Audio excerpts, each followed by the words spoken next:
Welcome to Sequalitchew Creek Trail. My name is Bryan and I will be your host for this hike as we follow along Sequalitchew Creek all the way to Puget Sound. This is the second video on my all-new outdoor adventure channel, Bryan Touches Grass. As you can't see, I'm just kidding. I have never hiked this trail before, so we'll see what's in store.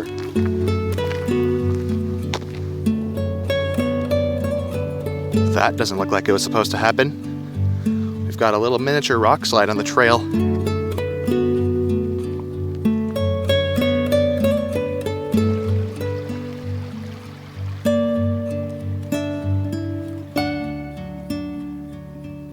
Now here's something interesting. We have this small tree growing out of this giant stump. The sign says nurse tree? I don't know if that's what this is, but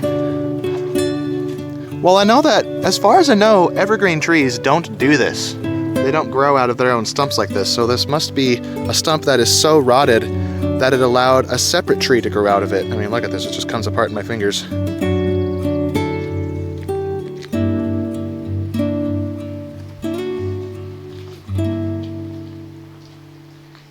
When I was in Cub Scouts, I learned that this is a sword fern, and on the bottoms of these leaves they grow these little tiny brown pockets of seeds, or pollen, I'm not sure what it is.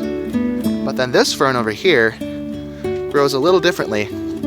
I'm not sure what kind of fern this is. Someone let me know in the comments what kind of fern this is.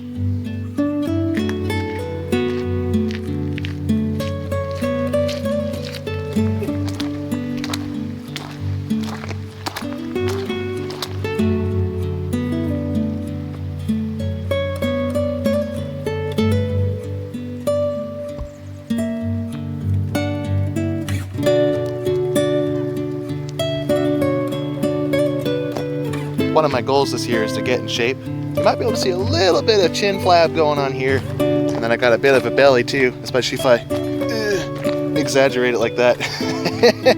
So one of my goals is to get my body fat down, get my muscle mass up, and maybe get a six-pack, who knows?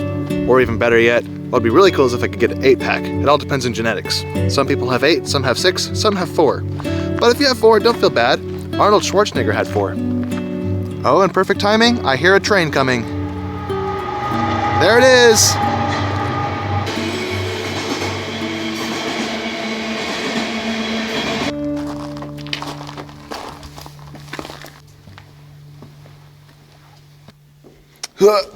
Well, I didn't think that would work.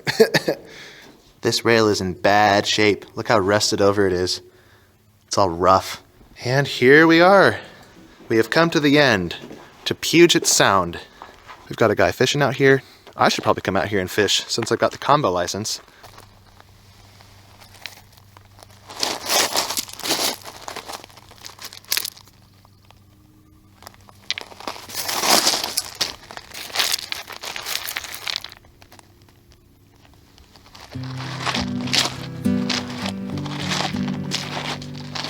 There are some really nice skipping stones out here.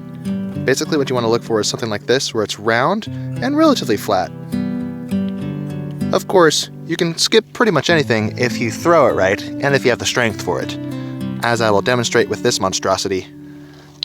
Alright, first I'll skip my nice rocks, and then I'll skip this monstrosity and see how many skips I can get out of it. I'm sure there's more than one way to skip a rock, but this is the way that I was taught. Hold the rock between your middle finger and your thumb, and put your pointer finger on the end. Now when you throw it, you're going to use your pointer finger to put a spin on it, as I will demonstrate.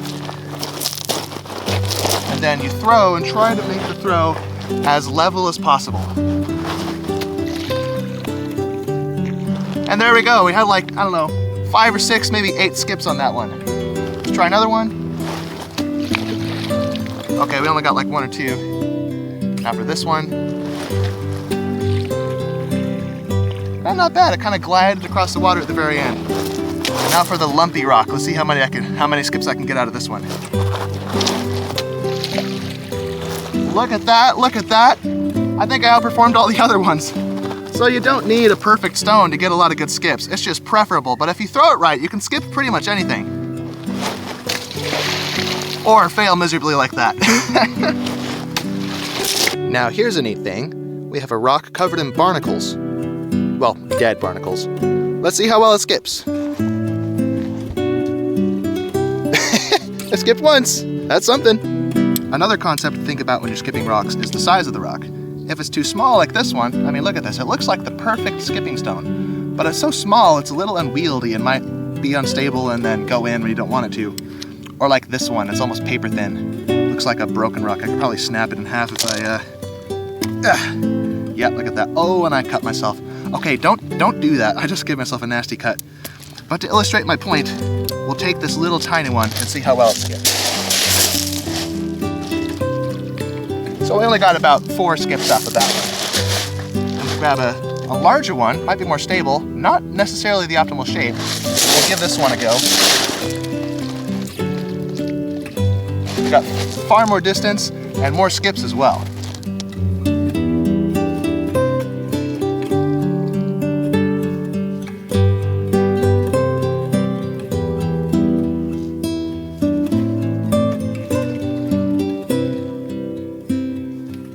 Here we have the ruins of a railroad track, and then we have all of this lumber and these posts.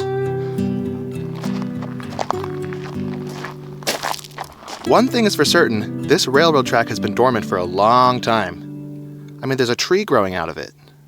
It's not even a small tree.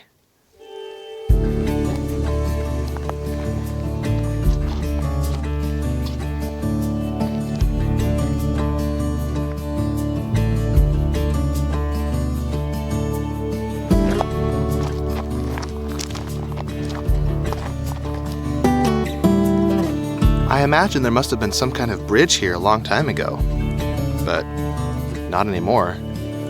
But as we know, when old things end, new things begin.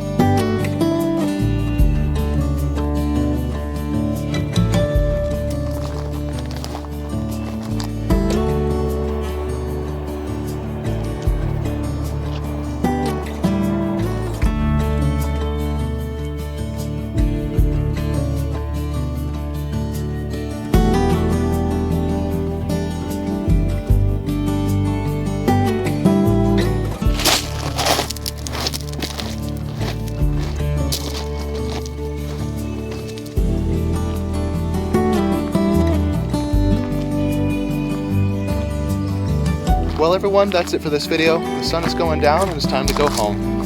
So if this didn't satisfy your thirst for the outdoors, be sure to check out this video right here, which is my excursion last week to the Billy Frank Jr. Nisqually National Wildlife Refuge. But otherwise, leave a like and subscribe, and I'll see you in the next video. So, see you next time, guys.